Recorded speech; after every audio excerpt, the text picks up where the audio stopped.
Bir beynəlxalq müqavilənin nə olduğunu heç düşünmüsünüzmü? Bu sadəcə bir kağız parçası deyil. Bu bir millətin verdiyi rəsmi sözdür. Və bugün biz Azərbaycanda bu sözün necə qanuna çevrildiyini, yəni hansı rəsmi səyahətdən keçdiyini addım-addım izləyəcəyik. Yaxşı, əsas sualımız budur. Bir millətin verdiyi beynəlxalq söz necə olur ki, hüquqi qüvvəyə minir? Yəni, bir imza kifayətdir, yoxsa pərdə arxasında daha mürəkkəb, daha dərin bir proses gedir? Gəlin bunu birlikdə açaq. Hər şeyin bir başlanğıcı var, elə deyilmi? Bu səyahətə də təməldən başlamalıyıq. Hər hansı bir razılaşma əldə etməzdən əvvəl gərək aydın şəkildə anlayaq ki, söhbət nədən gedir. Bütün prosesin bünövrəsi məhz budur. Deməli, qanunvericiliyə görə beynəlxalq müqavilə nədir? Tərif əslində çox sadə və aydındır. Adına istər konvensiya deyin, istər pakt, istərsə də saziş, fərqi yoxdur. Əgər bu, Azərbaycanla başqa bir dövlət və ya beynəlxalq təşkilat arasında rəsmi, yazılı bir razılaşmadırsa, deməli bugün danışacağımız bütün bu prosesdən keçməlidir. Yaxşı, artıq nəyin müqavilə olduğunu bilirik. İndi isə gəlin işin, belə demək mümkünsə, hərəkətli hissəsinə keçək. Ölkə adından danışıqlar masasına kim otura bilər, kimin imza atmağa səlahiyyəti var? Diqqətimizi bu məsələlərə yönəldək. Deməli, imzaya gedən yolun 3 aydın mərhələsi var. Hər şey siyasi bir qərarla başlayır. Danışıqlara başlamaq qərarı. Sonra ölkəni kimin təmsil edəcəyi müəyyənləşir və ona rəsmi səlahiyyət verilir.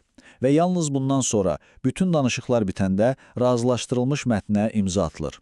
Amma burada maraqlı bir detal var. Bilirsiniz, bəzi yüksək vəzifəli şəxslərin hər dəfə danışıq aparmaq üçün xüsusi icazə almasına ehtiyac yoxdur. Məsələn, bir səfir və ya beynəlxalq konferansda nümayəndə heyətinin rəhbəri onsuz da onların işi ölkəni təmsil etməkdir. Ona görə də qanun deyir ki, onlar öz vəzifələrinə görə bu səlahiyyətə onsuz da sahibdirlər. Bu da əlbəttə diplomatiyanı daha çevik edir. Və beləcə gəlib çatdıq bəlkə də bütün prosesin ən kritik mərhələsinə.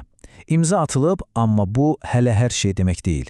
Sənədin hüquqi cəhətdən məcburi bir öhdəliyə çevrilməsi üçün rəsmi təsdiq lazımdır.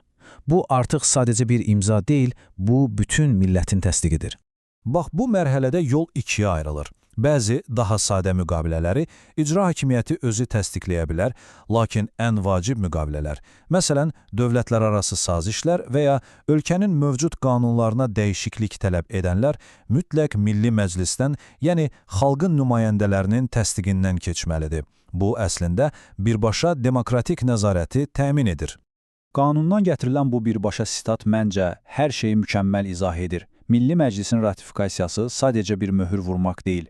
Bu, əsl qanunvericilik aktıdır. Yəni, Milli Məclis xüsusi bir qanun qəbul edir və müqavilənin müddəaları o qanunla ölkənin hüquq sisteminin bir parçasına çevrilir. Bu çox ciddi bir addımdır. Beləliklə, müqavilə artıq təsdiqlənib və qüvvəyə minib. Yaxşı, bəs sonra, axı bir qanun sadəcə rəfdə qalmaq üçün deyil.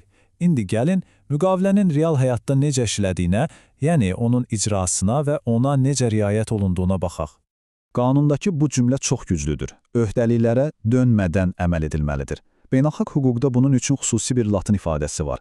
Pacta sunt servanda. Mənası odur ki, verilən söz tutulmalıdır. Bu qədər sadə və bu qədər güclü.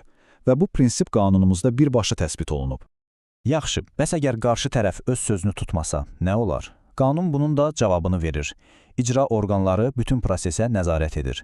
Əgər qarşı tərəf öhdəliklərini pozursa, Azərbaycanın cavab tədbirləri görmək hüququ var. Hətta çox ciddi pozuntular olarsa, bu müqaviləni ləğv etmək üçün belə əsas ola bilər. Hər səyahətin bir sonu olduğu kimi, bir müqavilənin də həyat dövrü sona çata bilər. İndi gəlin son fəslə baxaq. Azərbaycan beynəlxalq bir öhdəlikdən rəsmi şəkildə necə imtina edir? Burada çox məntiqli bir simmetriya var. Qayda olduqca sadədir. Müqaviləni hansı orqan təsdiqləyirsə, onu ləğv etmək səlahiyyəti də həmən orqana məxsusdur. Yəni, əgər Milli Məclis bir müqaviləni qanunla təsdiq edibsə, onu ləğv etmək də ancaq Milli Məclisin səlahiyyətindədir. İcra hakimiyyəti təsdiqləyibsə, elə icra hakimiyyəti də ləğv edir. Bu, səlahiyyətlərin bölgüsünü çox aydın saxlayır. Beləliklə, bir beynəlxalq vədin ideyadan qanuna çevrilmə səyahətini birlikdə izlədik. Gördüyünüz kimi, bütün bu detallı, nizamlı proses təkcə daxili prosedur deyil. Bu həm də dünyaya bir mesajdır.